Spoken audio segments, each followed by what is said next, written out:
the story of Exodus is huge because in this story you've got God telling Moses, hey, warn these people that if they don't let you go, this is what I'm going to do to them. And then time and time again, God follows through, with all the plagues. And I think it's an important time to show your disciple that God isn't bluffing. Sometimes, you see parents, and depending on what type of home you grew up in, some parents will say, hey, you do this, Johnny, and I'm going to send you to your room. And then they don't do it. They don't follow through with the punishment. So we get this attitude almost like, well, when God says it, it's just kind of this. No, he said this. Killing the firstborn of every household. That seems just like, wow, how could God do that? But we learn about the nature of God through his actions and go, no, if God says he's going to do it, he's really going to do it. He drowned all of those people in that sea. He literally had them weeping and wailing, every house going, my firstborn is dead. And I know we don't like to talk about these things, but it's reality. Yes. Our culture is trying to make us think, oh, God would never carry out his wrath. Right, and therefore a lot of people in the church think, oh, that's not the God I believe in. Mm-hmm. But remember, and this goes back to why stuff in the previous lessons has been foundational. Like, we believe this word and we trust God. And this picture of his wrath, there's obviously questions, all kinds of questions that should come up as we read stories like this. Like, wow, this is judgment and death and punishment that's being poured out here. But to remember that God's wrath, it's not disconnected from his love. His wrath and his love go together. And love, in a sense, requires wrath. Like, if I love Jewish people, then I will hate the Holocaust.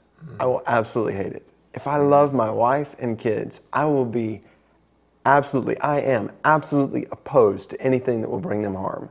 And so God's love is not indifferent. God's love, he is absolutely opposed to what destroys us and what hinders us. He hates sin. And the beauty of the gospel, and so to bring whenever you wrestle through these questions with the people you're discipling, bring it back to the gospel. So the whole picture of the cross is God's love and his wrath displayed in one. Yeah. His wrath, this is his judgment on sin being poured out. At the same time, this is his love because he's enduring that judgment in our place. Yeah. And so if we dilute the wrath of God, we'll actually miss out on the glory of God's love in the process. So these are good questions. It is, because it's also, this may be the first part where someone's going, well, I don't like that about God. That doesn't sit well with me. And we can take on a very arrogant attitude of, well, God can't do this. The God I believe, well, this is just that, like when he was talking to Moses the first time, and Moses says, who should I say sent me? He goes, I am who I am. That's a strong, there's no one to compare me to. I am who I am. He doesn't say, I am whoever you want me to be, whatever you like about me. Whatever you feel in your heart. He goes, I am who I am. Tell him that's who sent you. Like, there was a sense of authority. And again, it goes back to creation. It goes back to, wait, he's the creator. Who am I to say he had no right to do that to Egypt? He had no right to do it to the firstborn of, these are the times to get some of this arrogance that's in all of us, just to bring it to the surface and go, sometimes I almost judge God and say he shouldn't be this way because I don't like that. And yet we all have different ideas of what he ought to be like. And especially you start going to other countries and what they think God ought to be like based upon what they were raised with. And that's why, again, God's word. Yeah, and it's a dangerous thing. We start pointing the finger at God and saying, you're not good.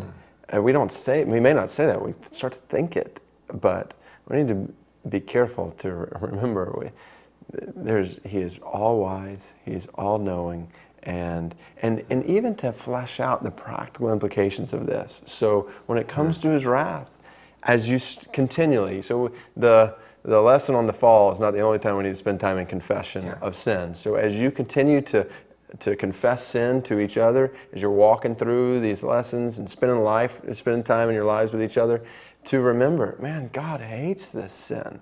And so, but also to remember that Jesus has taken the wrath to us, so we don't have to We don't have to be afraid of his wrath anymore as followers of Christ. We've been delivered from his wrath. But so we don't run from sin now because we fear his wrath toward us. We run from sin now because we feel his wrath towards sin. We know he hates this, and so we want to run from it. And then it also motivates us to share the gospel and make disciples. Why do we need to do this? Well, for so many reasons, but one of them is there are people who God has said in his word that live right around you and the people that you're discipling who are under his judgment, apart from Christ, and on a road that leads to eternal wrath. And we have good news of God's grace. And so to constantly come back to who you're sharing the gospel with. Like this is not just for personal intake here. This is for people's lives for eternity are based on whether or not they believe these things and follow Christ. And so let there be motivation for